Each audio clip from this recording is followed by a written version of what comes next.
Welcome to the Orange County Atheist TV show. So far we're in 16 different cities, and this is show number 14. And we have over 85,000 hits on YouTube in less than a year, so that's pretty good. It's not gone viral, of course, with millions of hits, but for an atheist show, it's doing pretty good.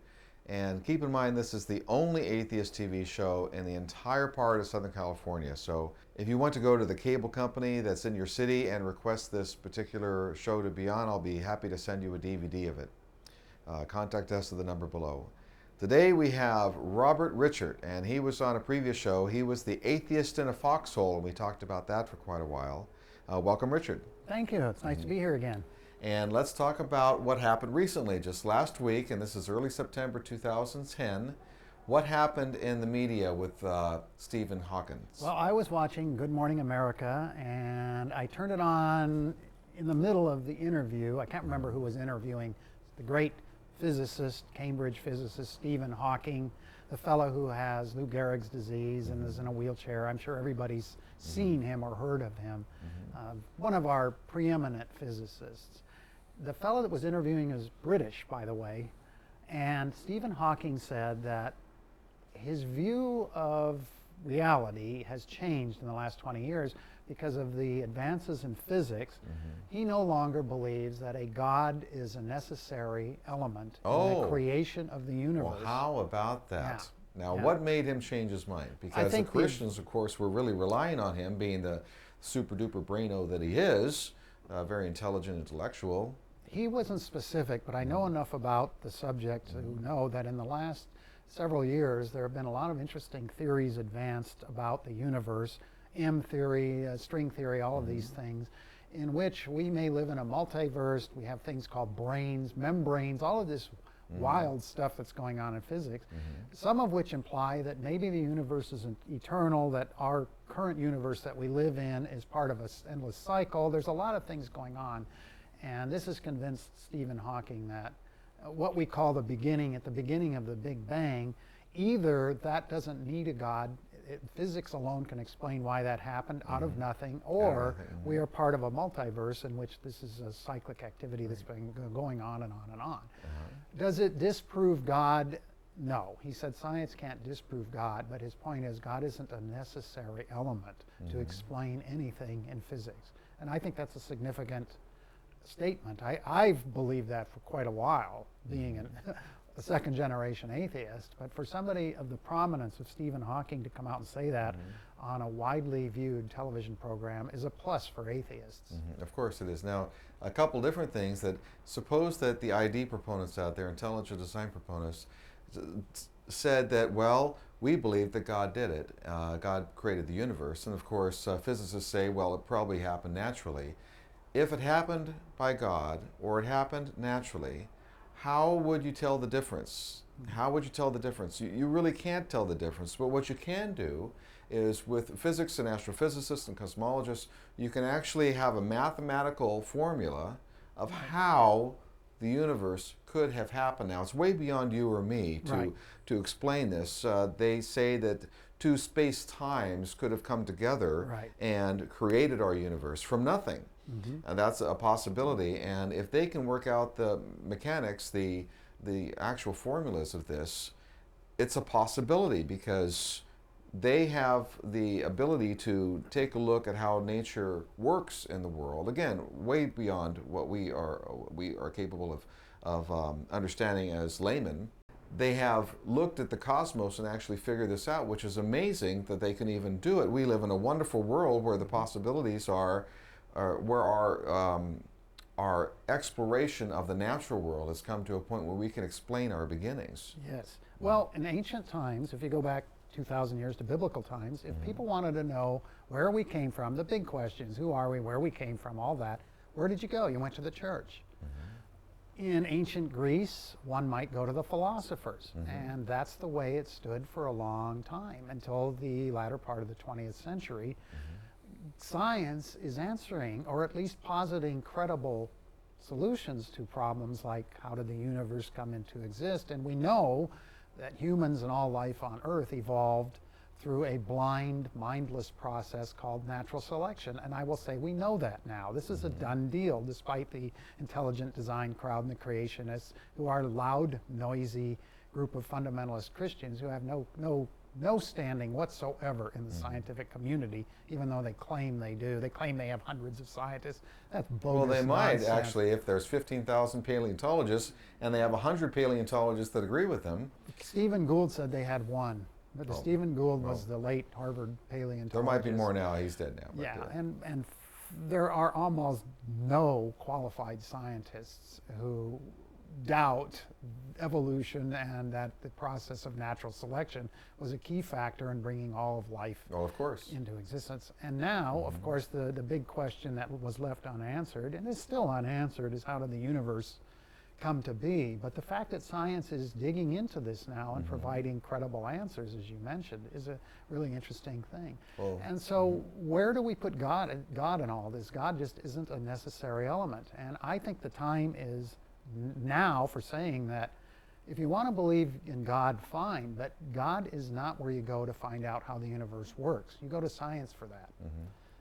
That's And, right. You should God not be is using the obsolete. Bible to answer scientific questions. Oh, that's absolutely ridiculous. the- I don't believe there are any supernatural explanations. I believe there are only supernatural proclamations. And what I mean by that is science delves into detail. If you want to know about the subatomic world, you get into particles and mathematics and all of this detail and quantum mechanics, etc. But all the intelligent design and creationist movement is about is looking to where science doesn't quite have the final answer and filling the gap in that knowledge with the word God, which is just giving ignorance a name. In other words, we don't know how the universe came to be. Therefore, the conclusion of the intelligent design people is there must have been a God to do it. That isn't an explanation in any realistic sense. It's simply a proclamation. Where is the detail? How did the God do this? What are the physics of this? And it's just a word for ignorance. Well, Richard Dawkins says scientists roll up their sleeve when they find a question. When they find a question that's unanswerable, they're not going to say God did it or let's not go there because we'll never find the answer. 500 years ago, we didn't know the answer to a rainbow. Of course, we did know the answer back then was God. And it wasn't until slightly after that, around 500 years, that we learned about light refraction and that is not God, it's a natural occurrence. And what do the religionists say? If I presented you and you were a fundamentalist, what would you say to that? I wouldn't know what to say.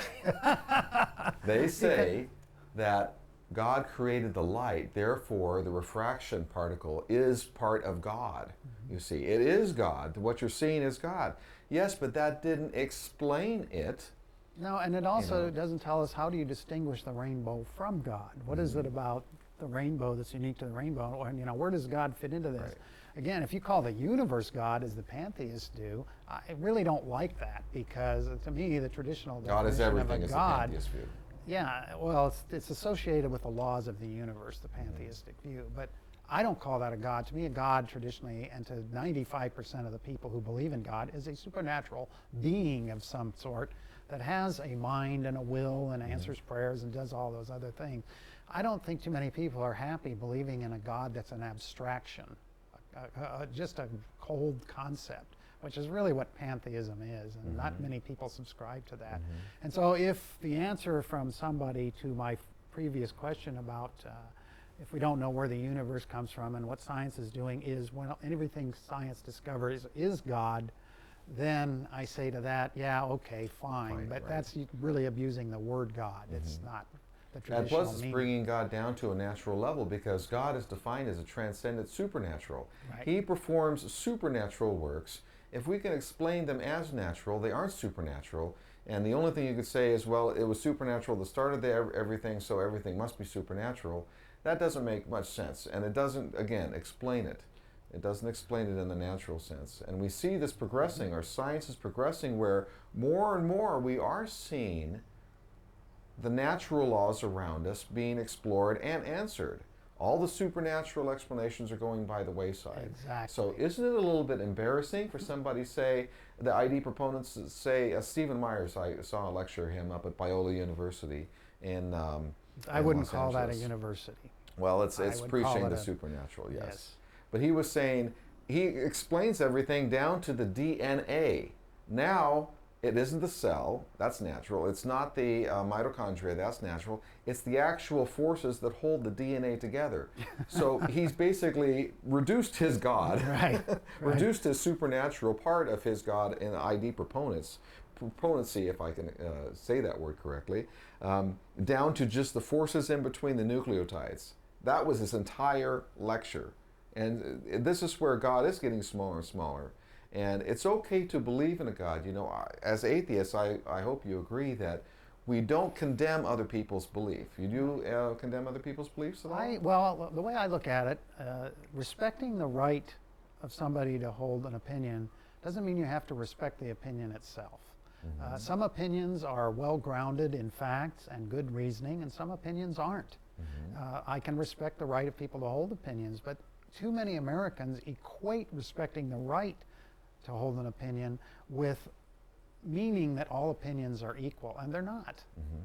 Certainly not. The opinion that the earth is flat isn't equal to the opinion that the earth is round. And the opinion of having your children not go to a medical doctor for a particular diagnosis is wrong, even though their belief. We respect their belief in Christian Science. I deplore their ideology.